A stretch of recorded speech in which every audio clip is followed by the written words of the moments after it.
ډیرو درنو قدرمنو اوریدونکو پام راګرځوم د نن ورځې تازه مهم او وروستي خبرونو ته. لومړی خبر د ولسمشر غني لومړي مرستیال امرالله صالح پر خپل رسمي فیسبوک پاڼه خبر ورکړی او ویلي دي چې د موټرو دوه داسې غلې نن نیولي چې دا په وروستیو کې په کابل کې له بېلابېلو سیمو څخه 10 ارادي موټر له خلکو غلا او له کابل څخه بیرون یې موټر فروشیو ته رسولي وو. دوهم خبر افغان پوځ د لښکرګاه ښار 4 او 10 امنیتي حوزې د طالبانو له حضور څخه پاکې کړي. د ملي دفاع وزارت وایي دغه عملیات تېره شپه پیل شوي وو چې په پایله کې 10 طالب جنګیالي وژل شوي دي. دریم خبر ولسمشر غني د کابل د ښاروال داود سلطان زوی میرمنې زهرا یوسف ته د میوند د ملالې دولتي میډال ورکړی دی.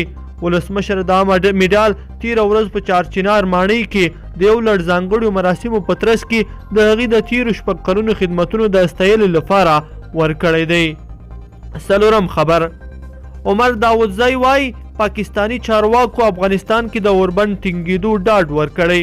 پاکستان لپاره د ولسمشر غني ځانګړي استازي عمر داودزي په اسلام آباد کې د یوې مرکې په ترڅ کې ویلي چې پاکستانی چارواکو ډاډ ورکړی چې د کال تر پیله به په افغانستان کې اوربند ټینګ شي. نوموړي زیاته کړې پاکستان په خپله وایي چې طالبان دوی له امریکا سره خبرو ته کېنولي دي او په خبرې دغه هیواد اوس هم پر طالبانو اغیز لري.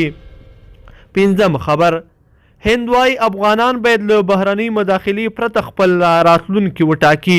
د هند د بهرنیو چارو وزیر جی شنکر له خپل امریکایي سیال مایک پمپیو سره تر لیدنې وروسته ویلي چې افغانان باید له هر ډول بهرني فشار پرته د خپل هیواد د راتلونکي جوړښت په اړه پریکړه وکړي.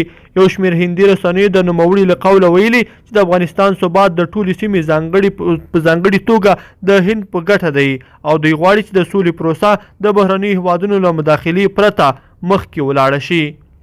وروستی خبر کابل او اسلام آباد د سوداګرۍ په برخه کې نوي توافق ته رسیدلی دي. پاکستان او افغانستان د سوداګرۍ په برخه کې نوي توافقاتو ته رسیدلی دي. د رسنیو د راپورونو له مخې په اسلام آباد کې د افغانستان او پاکستان د سوداګرۍ په اړه په جوړ شوي دوه اړخیز کنفرانس کې دواړه لوري پر نږدې 14 مواردو هوکړو ته رسیدلی دي. سرچینه وایي چې ټول 23 موارد په دغه کنفرانس کې بحث ته وړاندې شوي دي خو ټاکل شوي چې پر 6 نورو مواردو پاکستاني او افغان چارواکي مخامخ بحثونه ولري. لیدونکو په دې هیله چې د نن ورځې خبرې ټولګه به مو راسره تر پایه پورې لیدلې وي. که مو دا ویډیو خوښه شوې ویډیو لایک کړئ د سره او چینل سبسکرایب کړئ. تر بیا ښه وخت.